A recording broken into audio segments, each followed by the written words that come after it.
It says live. Okay, I'm gonna mute myself.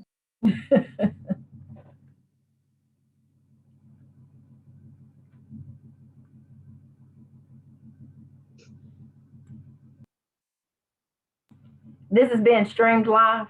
Yes, ma'am. Awesome. Live and in color.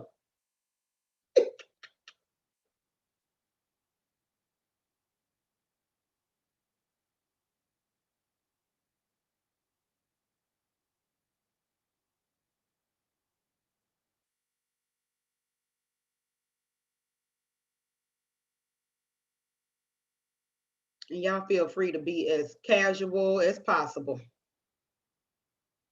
Okay. I muted my line because my boyfriend's pulling the truck out and it's diesel and it's loud. Okay, well, here we go. So good afternoon to everybody and welcome back to RCC Roundtable. We are in for a treat today. Our topic of discussion today is sexual assault in the Black community. So, of course, before we jump in, we're going to do a few introductions. We're going to give our name and our affiliation. So my name is Kelsey Bryant. I'm the Prevention Ed Coordinator with Lifelines Counseling Services and the Rape Crisis Center. And whoever wants to go next can go next. My name is Samantha Kelly. I am a licensed professional counselor and a registered play therapist. I'm the owner of Twindom Counseling Services, and I also do contract work with Family Services of North Alabama in their sexual assault unit. All right, thank you, Sam. I'm Tracy Rhines, and I'm the Victim Services Director for Marshall County at Family Services of North Alabama. Welcome, Tracy. I am Portia Shepherd. I'm the Executive Director of Black Belt Women Rising. Welcome, Portia. Hi, my name is Ray Dub, the Life Changer. I am a member of Powerlines Poetry, located here in Mobile. All right, thank you. Thank you. Thank you so much for joining us today. And like always, we're going to jump right in. But before we do, just make sure that, all that are watching, please feel free to ask questions, throw in your comments. We will have somebody that will make sure that we get those questions and comments. Please join the conversation, okay? So let's get right into it. When we were talking about the talking points that, that we wanted to really hit today, Sam threw some stuff out about those old adages and those things that really perpetuate the cycle of abuse. Sam, you want to kind of get into what you meant by that? Yes. One of the things that I know in the Black community is what goes on in this house stays in this house. Mm-hmm. We don't go out and we don't tell, anything of what's going on. And for me, that limits us in getting help. If we don't go and tell anybody, then the abuse won't stop. So that's what I mean when it says perpetuates the cycle of abuse. It continues. It never ends. So if we keep it inside, we keep it in the house, and all kind of things happen from a mental health standpoint. Not only does the abuse continue, but there's also other facets that happen. There's anxiety, there's depression, there's suicidal thoughts, there's self-injurious behaviors. There's so many things. Or that child that, just won't be still in class, and you think, oh, that's a bad child, or they're taking that out on somebody else if we don't get some type of intervention. So that's what I mean by that. Yeah, absolutely.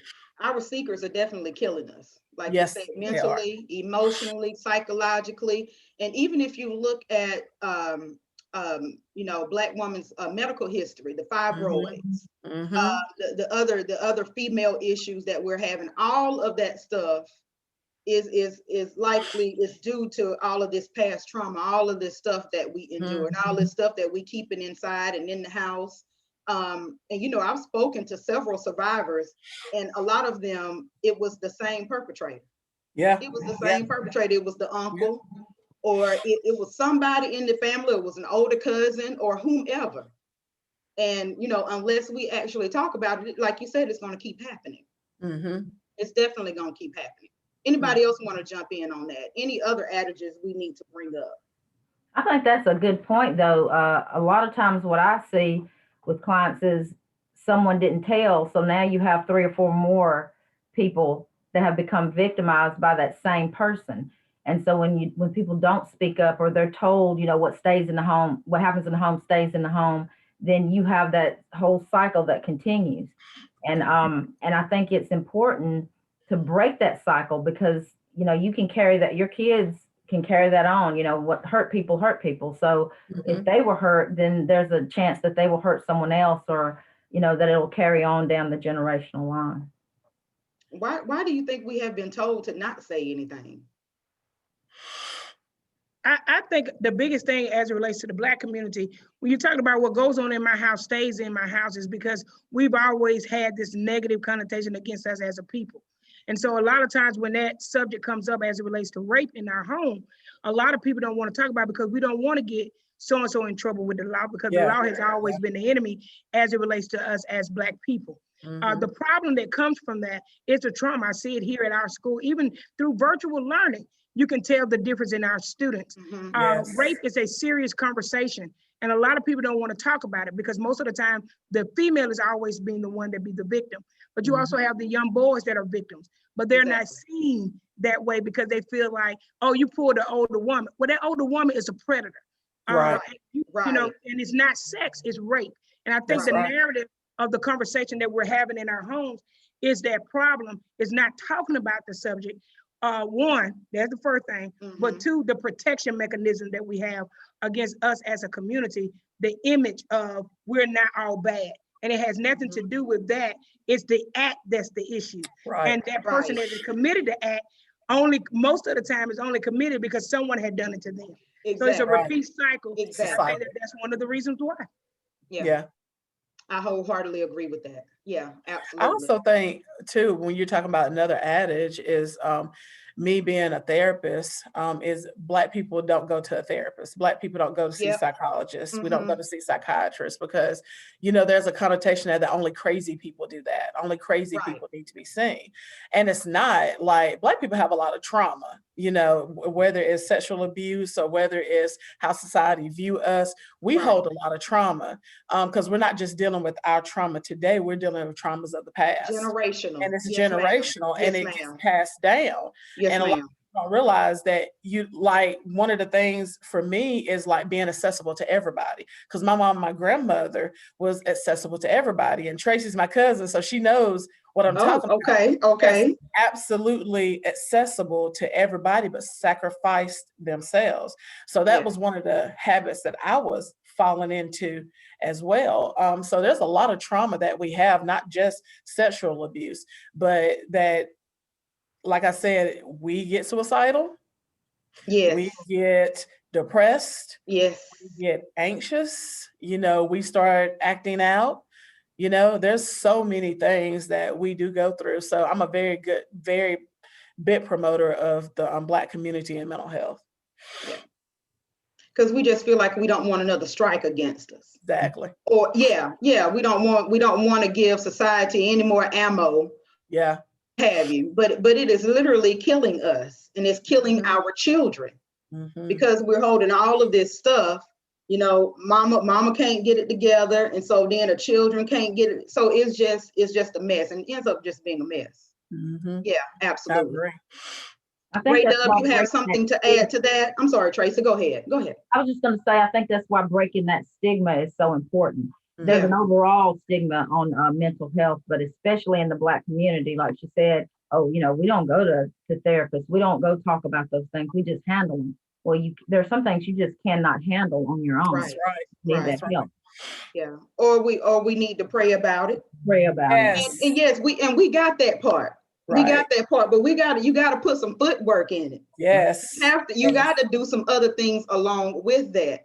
That's then, sexual assault, when it, in the faith-based community, that's a whole nother conversation. Yes, it is. If we're talking about, power and control and, and all of these things, we know that bishops and pastors and evangelists and overseers, whatever title you want to put on it, equals a lot of power and control and influence.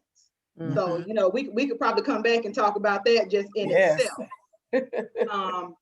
But yeah. So, we gotta, pray, and we got the faith part, but you gotta put some action with it. We got to put some action with it. I'm Right, a bit Ray promoted too. Dub, I'm sorry, go ahead, Sam. Oh no, I'm sorry. I want to give her a chance to talk too. I didn't know if she wanted to add before we kept it moving. I do actually want to add something to that. As far as a victim goes, they may not feel comfortable with, going to a family member and say, hey, such and such is touching me in a way that I don't think is right. Or Right. maybe the parents have not had that conversation with that child at that particular age, saying, hey, if someone does this to you, then you need to let one of us know. Or they may feel like they're ridiculed, or even the worst part, feel like they are actually the reason why they were sexually abused. So they don't feel comfortable going to a parent or an aunt or an uncle or a grandparent and say, hey, such and such is touching me. And, start that conversation and see which direction is going to go in, whether let's talk to this family member and approach them and address this and nip it in the bud, or you must have been doing something to bring that on to you. Yes. You have a huge problem with that. And that once again goes with sweeping it underneath the rug. Or Yes. you have the kind of parents who do not take time to talk to you or listen to what you have to say, because they hit you with that, I'm not your friend, I'm your mom, I'm your dad. Don't come to me with any of that. I ain't trying to, I done worked all day. What you want to talk about? And then That's you're it. done. You're like, so why should I come to you about anything? Right. Listen to me anyway. I'm the child, and I'm not supposed to have any feelings. And that is what is wrong with a lot of us today. And thankfully, some of us can break through those chains and move on. Some of us may detach from that part of our lives. Some of us may actually get some counseling and deal with it. And others may turn into exactly what they hated. And yes, ma'am. Absolutely. Absolutely. Thank you for that, Raina. Thank you so much. Or should I refer to you as Ray Dub today? So I'm getting a little, I know the name, and then I know the poet. I don't get too much stage time nowadays during this whole pandemic. So I'm gonna be Ray Dub today. All right. Yes, ma'am. Yeah, I wholeheartedly agree with all of that. There are a lot of things that we have got to clean up. And we have a couple of comments from Facebook. Chandra, of course, is our executive director. She said our secrets are killing us. Let's see. I don't want to miss anybody. Aurelia, I think that's her name, Brown, is not dealing with the problem when it begins to happen, can lead to adult trauma. Yes, ma'am, absolutely. So not only do you have childhood trauma that hasn't been dealt with, now you have more problems in your adulthood that leads to more trauma. Yes, absolutely. Because we haven't taken care of the initial issue. So now so now we might be addicted to a substance. Yeah, it's just piling on. Yeah, yes, Raina. Yeah. So it's just. I like what she said too about the fear. If we have our children so afraid to come and talk to us and tell us things and tell us what's going on with them, they're not going to come and tell us. So they just bury it and they hold on to it and they're trying to deal with it. And then a lot of times parents are so quick when children are acting out to think that it's something other than maybe something's going on they're not talking to us about. Oh, they're just bad. And I hate when I hear people say that. They're just bad, or they're just this, or they're that, or they have ADHD. No, your child is acting out because something is going on and they haven't talked to anyone about it. So it's good to have open dialogue with your children and I know Sam is really good with this with her children. Her children will come and tell her anything. And that's what it's all about. That's the way it needs to be in our families. I raised my son, don't be afraid to tell me anything. Come and talk to me. And that open dialogue is not happening in a lot of Black families. Yeah. And I think part of the reason, and I know Sam, you had another comment. I think part of the reason they don't want to talk about it is because it's bringing up their own stuff. That's right. That's right. They shutting that down. Okay. I left that, that was 20 years ago. And now you want to talk about it again. So they are traumatized all over again because now their child is having the same issue, or it's just simply because the child has questions. So now you have shut down because you didn't deal, with your trauma. Now your child is asking questions and you don't know what to do with that. Right. Yeah. They don't want to talk about it. It's bringing up their own stuff. Yeah. Okay, go ahead, Sam, and then we're going to move on a little bit. It was back when we were talking about like mental health and in the Black church and how we could have a whole because churches are supposed to be safe places Exactly. for people to be able to come, to be able to say, yes, this is happening to me, but also churches need to be aware of what's going on in the community and know how to become a safe place, Right. know how what needs to be reported, when it needs to be reported, and things like that. So educating Black churches on, okay, this is how you help your people, you know, so people can come. And I like what Ray Dub and Tracy was talking about. We want to silence our kids. You know, Right. it's heavy in the Black community. We want you be seen and not heard. Yes, ma'am. You know, stay out of grown folks' business. Well, that grown person has made that child grown folks' business. Right. That's right. You know, a lot of manipulation, you know, a lot of, well, he's really a good person. He just got a problem. Yeah, he got a big problem. Just got a huge problem. Yeah, It's not just a little problem, right. It's a huge problem. So I completely agree with everything that has been said. We need to teach our kids to speak up and speak out. You know, that can curtail some bullying that's going on as well. Mhm. You know, so I agree with all that. Yeah. And even the churches have protocol in place. Yes. You need, like, if Yes. someone has been abused within that flock or whatever you want to call it, that congregation, they should have some type of protocol in place to deal with that. Yes. But again, that's another conversation, another training, Right. some training that needs to be had. Yes. Because, you know, whether it's, you know, a deacon, the youth pastor, a group leader, whomever, and let's not forget now, perpetrator can be a female as well. Exactly. Oh, So yeah. let's not cut that out, because, you know, we often see you know, of course, most perpetrators are going to be male, but there are female perpetrators and they're absolutely getting away with it. That's right. Because nobody views them as a perpetrator, but it is absolutely possible. That's so right. There's some protocol that needs to be in place, but I don't think they feel responsible for things of that nature. Mm-hmm. Yeah. Yeah. And we have a couple more comments. T Barnes also, hey T, has also said that that the secrets tend to make some disregard and dismiss and or even overlook trauma for, you know, instances in the family. And then Chandra says, how often do we see generational abuse? What do y'all, how often would you say? A lot. Yeah. I see a lot of it when I have kids and people coming in. I see a lot of it. Yeah. And you'll see those, you know, some of those older generations talk about that uncle that something just wasn't right. Yeah. Or, you know, and then, you know, not that uncle, then, you know, their sons or, you know, or whomever, then they start to abuse. So I think, I don't know the percentages on that, but I think it's just as often as Sam was talking about. And T also says that church hurt is an added layer of trauma in itself. Yeah, absolutely.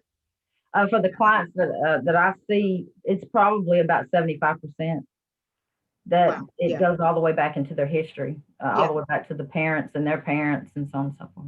Absolutely. All right, the people that you have to continue to see at the family reunion and the cookout on the 4th of July. So yeah, which is re-traumatizing in itself. Yes, it is.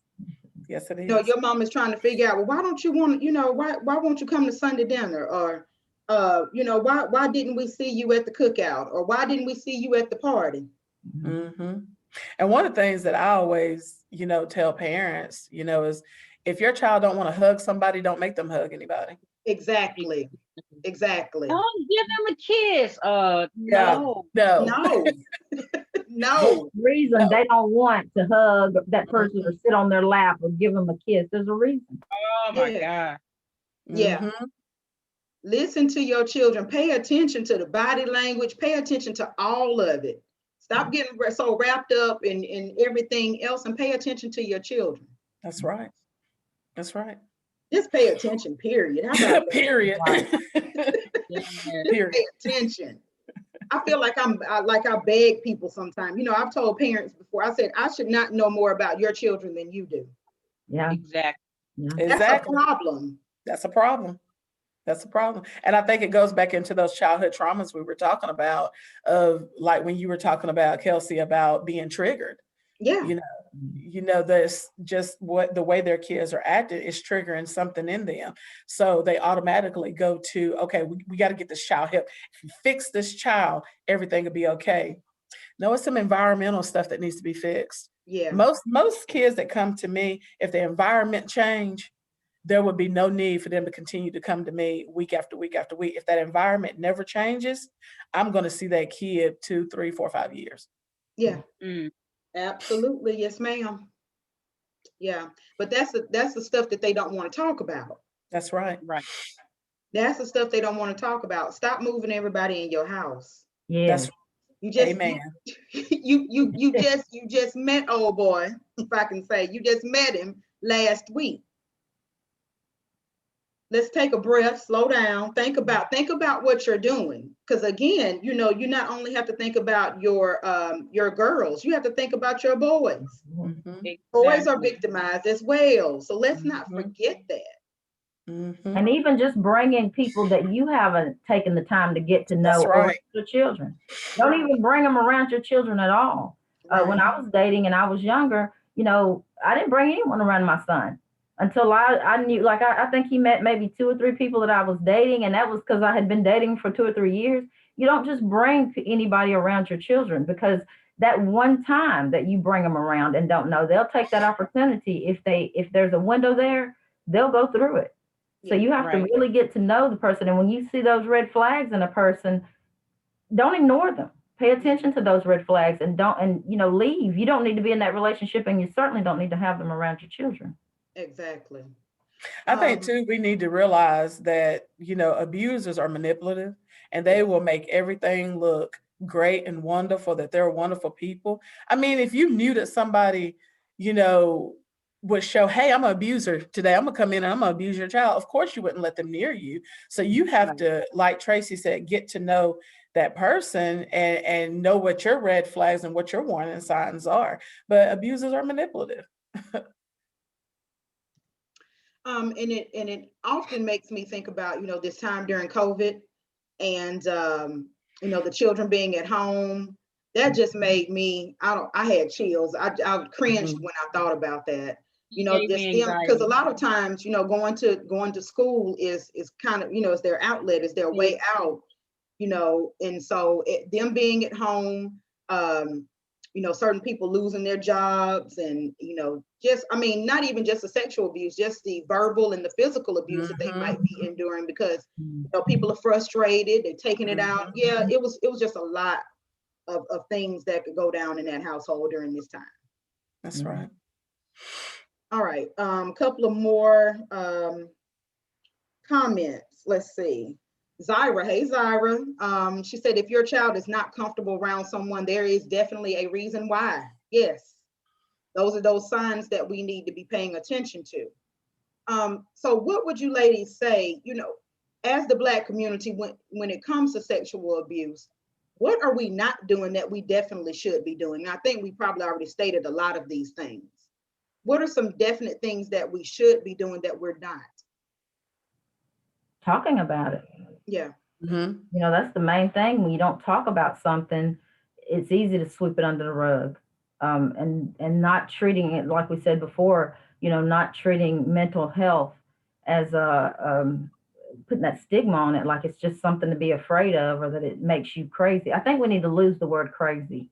Yeah. Yes. I hate that word because it immediately turns people away. Education, being Yeah. open I to would being say educated. prevention education. Yes, just being open, like Tracy said, to talking about it, but just educating your family, because even if you don't have an advocate around, or you don't have someone like me, or coming into the school, or like Portia, have those conversations yourself. Yeah. Talk about it in your own way, whatever that looks like. Make sure those are the facts, though. Give your children, the opportunity to ask questions. Our agency has a prevention education program that was in the schools, like up until COVID, of course, hit. And Yeah. one of the things that it teaches is, instead of teaching girls how not to get raped, it teaches our young men how not Right. to be rapists. So I Yeah. think it's important, you know, and that goes both ways, male and female. Teach your females, you know, not to be rapists. To teach them, to educate them on what constitutes that. Like, a lot of people don't realize, you know, you cannot consent to sexual activity if you've been drinking or you're under the influence of some type of drug.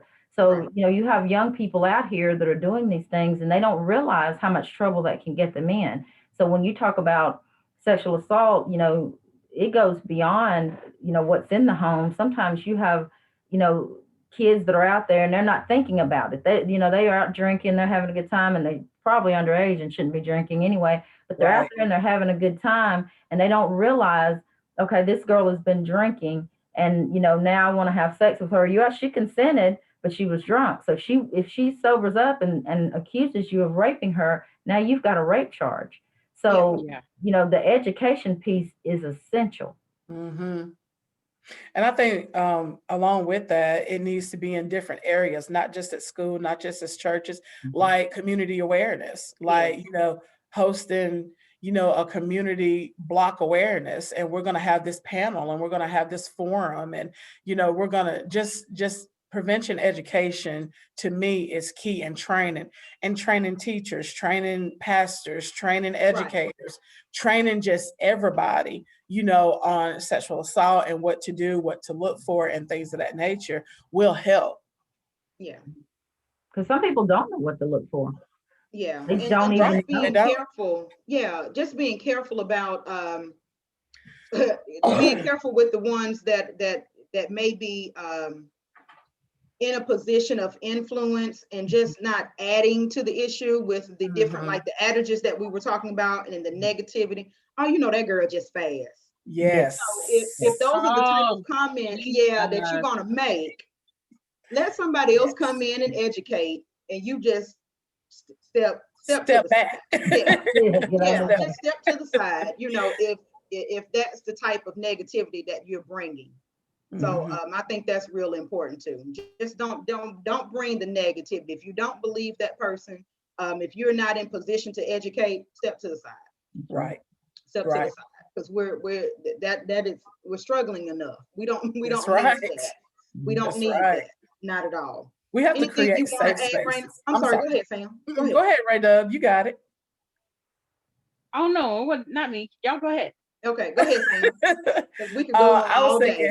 thinking creating safe spaces, Yeah. you Yeah. know, is a big thing. It's like, okay, am I a safe person?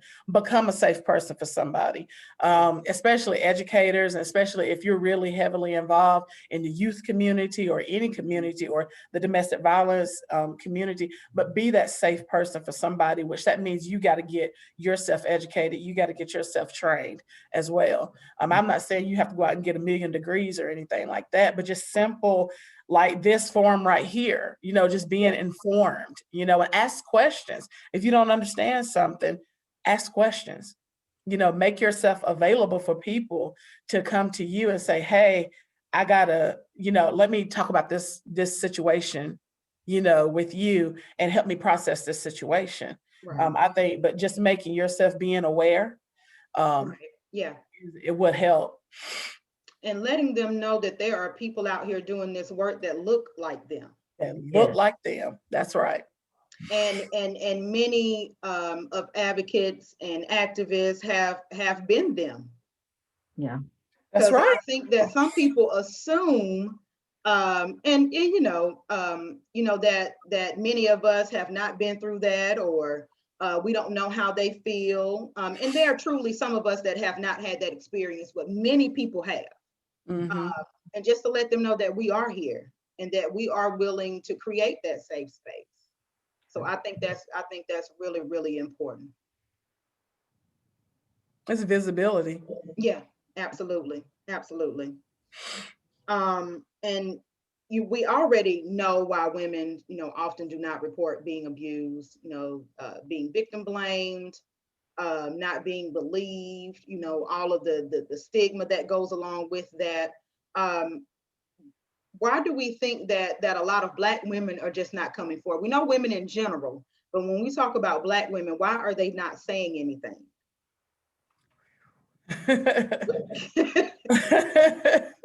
You can say it, Sam.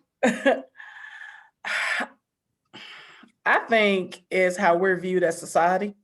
Mm-hmm. We are viewed, and y'all let me know what y'all think, strong. We are viewed as we Yes. can take anything. Yes. We are not vulnerable. I think there was a study done by a Black psychologist that said that at age 5, Black girls are viewed on more of adult level than any other ethnicity. So when they're viewed that way, they're approached that way. I know growing up, I was just bigger than most, so I looked older, so I was approached that way. Mm-hmm. So I looked older than I was. I developed more than a lot of kids my age, so I was viewed, in a very adult manner, which led to some sexual abuse myself. So I think, with us, it's like, who's going to believe me because of how society views us? You're strong, girl. You got this. You all right. That type of mentality. And we take care of everything. Yeah. Yeah. And everybody. Yeah. I So think there was recently an article that was put out that saying like strong Black woman. I think even Black girl magic was added to that those can be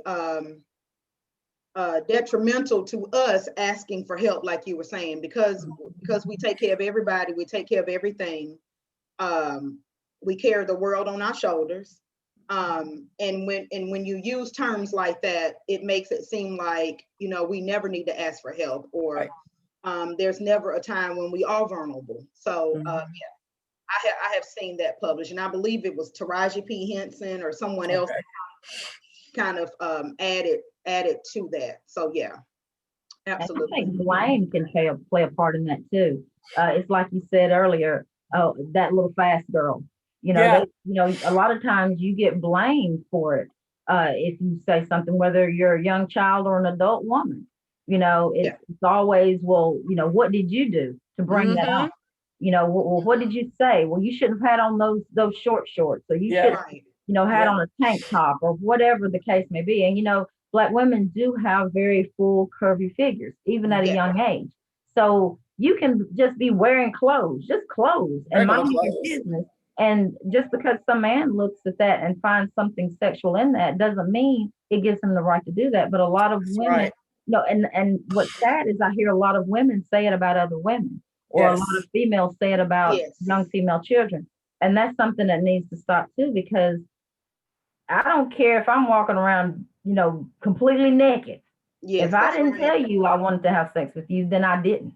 That's right. And so that's something that keeps people from coming forward. Well, I don't want to be blamed. I don't want everyone to get angry at me. I don't want, to get that label put on me that I'm, that I wanted it, or that I'm loose, or whatever the case may be. And I think that's a big factor in not coming forward. Absolutely.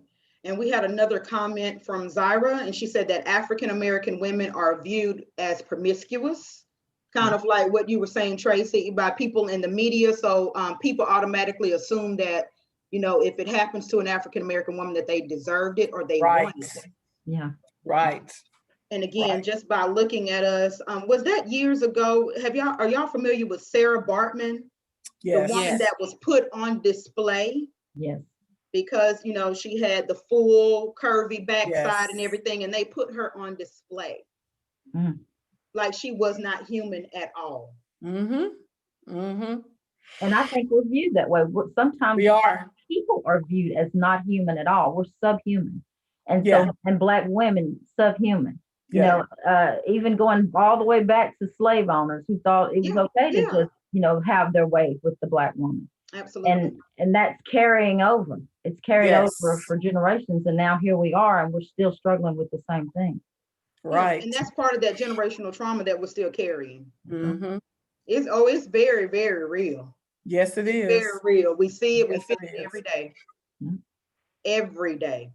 And we've all experienced it. Yes. Yeah. Yeah, I have yet to meet another Black woman that has not experienced some of the same stuff. Yeah. Whether it's way we look, way we dress, it's always, while you have this, look at your body. It's always about our bodies, not about our minds, not about our intelligence, but our bodies. Man. All right. Trigger. I think we could go on and on all day. Yes. Yes. And I think another reason that that Black women don't come forward out of fear of not being treated fairly.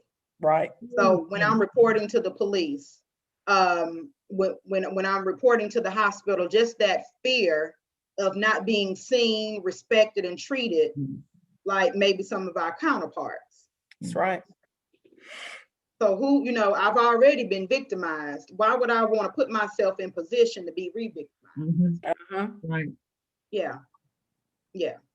And we have another comment from Chandra. We also don't want to place our men as abusers in jail. Ooh. I think Sam, you said something like that earlier, or was it Portia?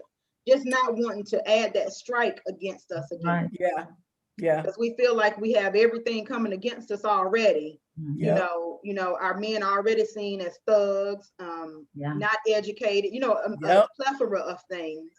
And we just don't want to add anything else. But that still does not make it, if they are abusive, we gotta call it out. Got to. That can even tie into the topic that I had wanted to touch on, if it's okay for me to go ahead and lead on into that one, on how the financial factors impact sexual assault. Is it okay if we go ahead and go there? Yes, ma'am. Please because do. You think about, if you have a man, a lot of and I don't want to say just females do this, because men do it too, but you see it more with females. I don't want to turn my husband in or my boyfriend in because he's a big financial help in the home. Yep. I turn him in. Now who's going to help me pay the rent? Who's going to help me buy groceries? Who's going to help me pay the bills? So you have these financial factors that play into that. And it's that mentality, well, I'm going to be by myself and I can't do it by myself. So, you think about a woman that maybe has 4 children and, and she's working a minimum wage job. If that man goes to jail, she feels like, I'm going to be in the street. And so then you add to that too, there's different levels to that. I've seen clients where just out of pure greed, the mother has sold the child to, or the father to an acquaintance, be it, a lot of times when you have people who have addiction issues, they'll sell them to the drug dealer or to another person, for drugs or, just to get money to get a fix or whatever. So you have to take that those financial factors into consideration when you talk about sexual assault in the Black community. There is prevalent. When you have someone that's struggling and needs money, they're liable to do anything, for that money. Desperate. Right. Yeah, they become desperate. Yeah, and especially like we said earlier during COVID, you got people not only they were already struggling. Yes. And then, some people got furloughed. Some people just totally, they were not called back at all. Yeah. So yes, yeah, absolutely. And then the ones that filed for unemployment, it never came through, Yeah. And we had a couple of people that were, Teresa Tillman, hey, Teresa, she was agreeing with you ladies, saying that, yes, our Black men have enough issues, and now by accusing them, we have brought trouble to them. So that's another reason why we don't come forward. And also, yes, he is the breadwinner of the family. So, yeah. So then we put our livelihood at risk. Yeah. And our family at risk. Yeah. And our friends at risk. Let's just say that too. Our friends, because, a lot of our friends, I don't know about y'all, but, if something is going on and they know it's not right, they ready to do something about it. So then you got a whole nother level of issues about that. Right. So we putting a lot of people's livelihoods at risk. But sacrificing ourselves. Yes, ma'am. Yeah. Yes, ma'am. That seems to be the growing trend. Yes. Not enough self-love. No, not at all. Not at all. All right, ladies, any other comments? Raina, did you have anything that you wanted to add to that?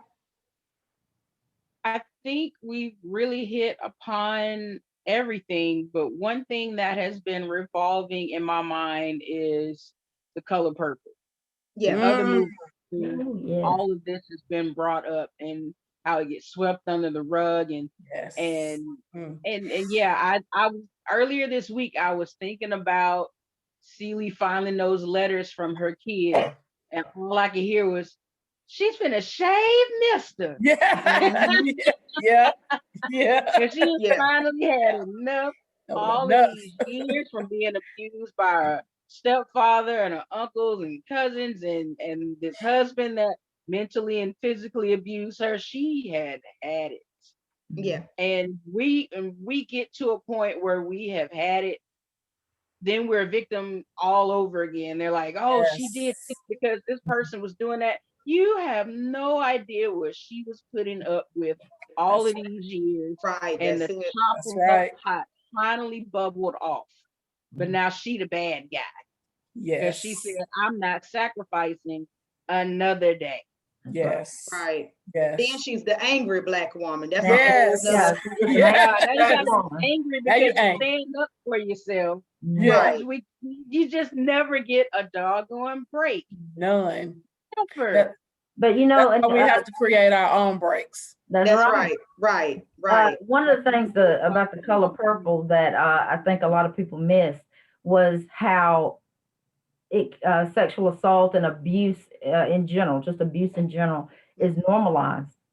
You know Yes. how Yeah. they would say, well, you know, she's acting out, beat her. Like it Yep. was Yeah. a thing. That's what you're Right. supposed to do. You're just supposed to beat her. Yep. And then the sexual abuse that had carried on and carried on and carried on, and everybody just kind of acted like, well, you know, that's just what happens. That's how So it goes. it's normal, That's how yeah. they show their love. Yeah. You know. And when it's That's right. normalized like that, that opens up a whole, you know, a whole nother door of why people don't come forward. You know, Yeah. they get in their minds, well, this is the way it's supposed to be. Color Purple hit on a lot of things, and it was a little bit before its time, I would say. It Yes. was. It was Yes. actually right on time, but for how things are moving, it was a little bit before its time. Mhm. And you know, and I think people just looked at it as, it was a movie, it was entertaining, but there was a lot of deep stuff going on. Yes. Yeah. She Yes. went from one abusive home to an abusive marriage, Mhm. if you Told can her call to. it a marriage. And she didn't even want it. I mean, and she was how old? No. Yeah. Was she 14? Yeah, she was a Yeah. child. She was a child. She After wanted her she sister. got married, after even She wanted having her children, sister. she had already had a couple of kids. Right. Mhm. Ray W, I agree. She wanted her sister. Yeah. Yeah, Mr. wanted the sister first. It was like, no, she too pretty. Yeah. What? Sure did. Sure Yep. Well, ladies, I think we're going to go ahead and wrap it up. And I feel like if we don't wrap it up now, we might be here for another. My kids might not get picked up. Yes, ma'am. We'll be here for another couple of hours just talking about, things that we absolutely have to keep the conversation going about. It can't stop here. That's right. So somebody that's listening, somebody that has made, comments, somebody that will view this later, please keep the conversation going. Please don't let it stop here, because we are struggling in a lot of different ways. And this is just one thing that we definitely, we got to stay on top of it. That's right. So again, ladies, thank y'all so much. And before we go, I'm gonna go ahead and get everybody to give, their local crisis line. Or if you are in the Mobile area, Washington County, Clark County, if you're local, our rape crisis line is